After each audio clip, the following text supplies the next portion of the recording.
दोस्तों, दुष्यंत कुमार की कुछ लाइनें मैं आपके सामने रखना चाहूंगा कि सिर्फ हंगामा खड़ा करना मेरा मकसद नहीं है। मेरी ये कोशिश है कि ये सूरत बदलनी चाहिए। ये जो लाइनें हैं आज वापस से दोहराई गई हैं और तीनों सेनाओं के जो चीफ हैं, डिफेंस चीफ हैं, उन्होंने मुलाकात की जयपुर के अंदर और इस बात को कहा है। ये लाइनें दोहराई गई हैं। दोस्तों, ऑपरेशन सिंदूर के 1 साल हो चुके हैं। 7 मई को हमने ऑपरेशन सिंदूर को अंजाम दिया था। पहली बात तो यह है कि ऑपरेशन सिंदूर का नाम ऑपरेशन सिंदूर रखा क्यों गया था? क्या केवल यही नाम था? नहीं, कुल 7 से 8 नाम जो है वो सजेस्ट किए गए थे। उनमें से 2 नाम को शॉर्टलिस्ट किया गया था, ऑपरेशन मंगलसूत्र और ऑपरेशन सिंदूर। उसमें से ऑपरेशन सिंदूर को चूज किया गया क्योंकि जिन महिलाओं के मांग का सिंदूर उजड़ गया, ठीक है, और इसके बेसिस पर ऑपरेशन सिंदूर जो है नाम रखा गया। तो आज 7 मई को इसके 1 साल हो चुके हैं। ऑपरेशन सिंदूर जैसे ही खत्म हुआ, उसके बाद में 10 मई को शाम को 5 बजे सीज फायर हुआ। पाकिस्तान को यह लगने लगा कि हमने इस युद्ध को जीत लिया है, हमने एक बहुत बड़ी जंग जीत ली है और पाकिस्तान के अंदर जश्न का माहौल हो गया। इंडिया के पर्सपेक्टिव से देखें तो इंडिया ने यह कहा, हमारी तरफ से यह था कि हमने कुछ बड़ा नहीं किया है, हमने कोई जंग नहीं जीती है, यह तो हमारा रूटीन का काम है ना। शाम को प्लेन लेके उड़ना, आतंकवादियों के ठिकानों को उड़ाना, यह तो हमारा रूटीन का काम है। इसमें कौन सी जंग जीतना है भाई? तुम कौन सा जश्न मना रहे हो? अब जब यह बात सामने निकलकर आई तो आज एक ऑस्ट्रिया के जर्नलिस्ट हैं, एक जानकार हैं, उन्होंने इस बात को कहा। कूपर इनका नाम है, ठीक है, कूपर इनका नाम है। रिसेंटली इन्होंने एक स्टेटमेंट जारी किया वहीं से ही कि पहलगाम अटैक के बाद में जो ऑपरेशन सिंदूर जारी किया गया था, ये ऑस्ट्रिया के एरियल वॉरफेयर एनालिस्ट हैं, हिस्टोरियन हैं, टॉम कूपर। इन्होंने रिसेंटली डिस्क्राइब किया ऑपरेशन सिंदूर को, क्या कि India outmatched Pakistan, achieved clear cut victory. Bharat की क्लियर कट विक्ट्री थी, लेकिन पाकिस्तान ने इसका फास्ट नैरेटिव क्रिएट किया और फास्ट नैरेटिव क्रिएट करके इसको जीत के जश्न के अंदर बदल दिया। अब इन्होंने और क्या कहा वो हमको समझना जरूरी है। बहुत कड़वी बात कही पाकिस्तान के लिए। दोस्तों, हमारा 50 डेज का हार्ड चैलेंज शुरू होने के लिए जा रहा है। अपनी कुर्सी की पेटियों को बांध लेना, क्योंकि लाइव सेशन होगा रोजाना। एक सर्टेन फिक्स टाइमिंग पे हम लोग मिलेंगे और लाइव में आपको क्लासेस दूंगा।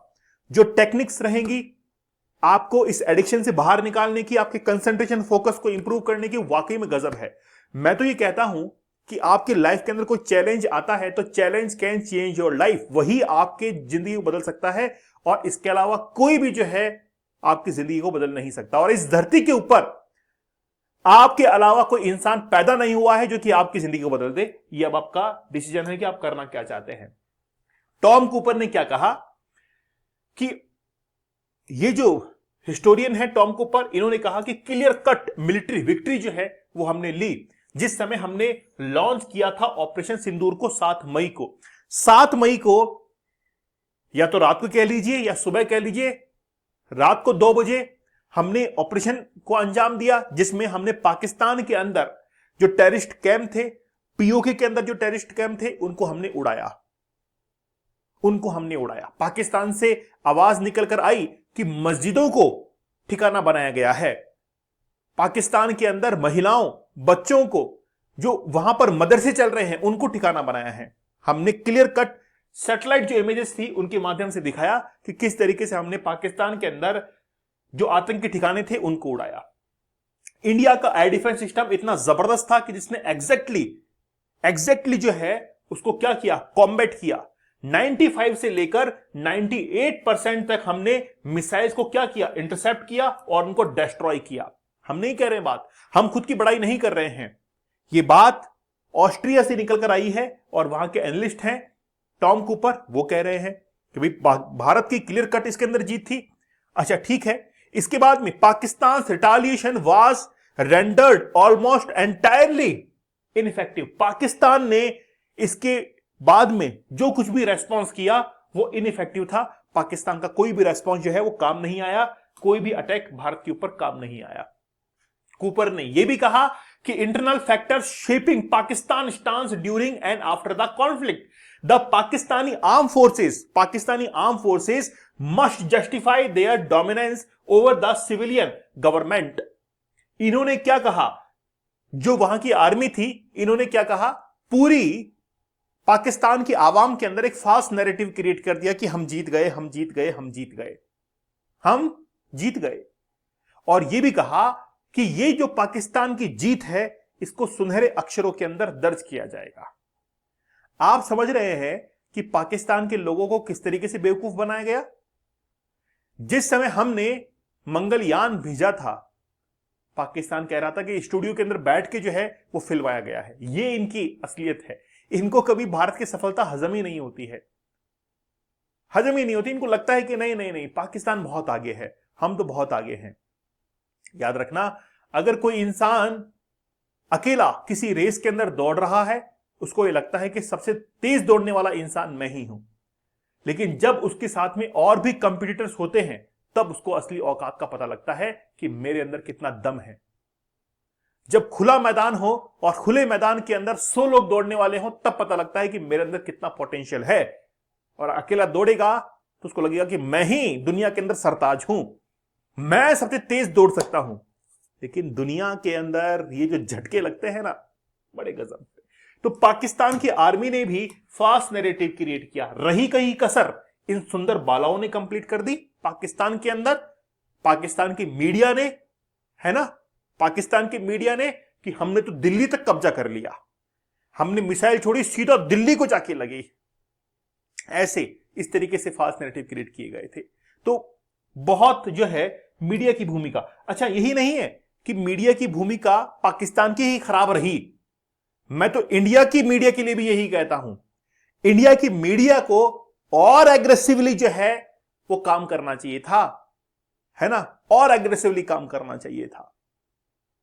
कई बार क्या है, फास्ट नैरेटिव भी काम में आ जाता है। फास्ट नैरेटिव भी एक्चुअली में क्या है, पाकिस्तान ने इतना फास्ट नैरेटिव क्रिएट किया, बहुत सारे देश, बहुत सारे राष्ट्राध्यक्ष, उनको वाकई में लगने लगा था कि पाकिस्तान ने जीत लिया है युद्ध को। भारत ने कुछ नहीं कहा, भारत ने साइलेंटली जो है अपना काम किया। और आज 7 मई को हमारे जो प्रधानमंत्री है, उन्होंने अपनी जो प्रोफाइल है उसके ऊपर ऑपरेशन सिंदूर का जो डीपी है वो लगा लिया है। ठीक है, ये सब कुछ है। प्रधानमंत्री नरेंद्र मोदी ने रिसेंटली एक संस्कृत के अंदर एक वाक्य भी पढ़ा, है ना, एक श्लोक जो है वो पढ़ा। ये श्लोक यहां पे लिखा हुआ है जिसका मीन्स है कि भारत जिस सेना के योद्धा ऊंचे उत्साह और मजबूत मनोबल वाले हों और जिसके पास अच्छे साधन हो, उस सेना को विजय जो है वो जरूर मिलती है। ऐसा इन्होंने संस्कृत के अंदर कहा, है ना। बंदे का कॉन्फिडेंस देख रहे हो। अब ये जो वीडियो है ये जयपुर का है। जिस समय मैं आप लोगों के लिए लेक्चर रिकॉर्ड कर रहा था, मतलब जिस समय बना रहा था, उसी समय ये जो है लाइव चल रहा था। इसको मैंने पूरा सुना कि क्या कहते हैं। ठीक है, आर्मी यानी कि डिफेंस के जो चीफ हैं, मतलब ये ऑपरेशंस के चीफ बनाए गए थे, मिस्टर राजीव इनका नाम है। ये कह रहे थे कि भारत के अंदर 65% जो वेपन्स हैं अब भारत खुद इंडिजिनियसली डेवलप करने लग गया है। भारत को डिपेंड होने की आवश्यकता नहीं है, पहली बात। दूसरी बात, इनके द्वारा जो मैंने शुरुआत में दुष्यंत कुमार की लाइनें पढ़ी थी कि हंगामा खड़ा करना मेरा मकसद नहीं है, मेरी कोशिश है कि सूरत बदलनी चाहिए, मेरे सीने में ना सही तो तेरे सीने में सही हो कहीं भी आग, लेकिन आग जलनी चाहिए। ये लाइनें जो है दोहराई गई, है ना। और ये कहा कि भारत ने जिस तरीके से ऑपरेशन सिंदूर को अंजाम दिया था, ये तो हमारा एक रूटीन ऑपरेशन था, ये कोई जंग नहीं थी, रूटीन ऑपरेशन था। हम चाहे तब कर सकते हैं। और ऑपरेशन सिंदूर अब तक रुका नहीं है, ये लगातार जारी है। और लगातार जारी होते हुए केवल हम लोग अभी प्रैक्टिस कर रहे हैं। और जिस दिन हमने अपनी पर आ गए, उस दिन सफाया कर ही देंगे।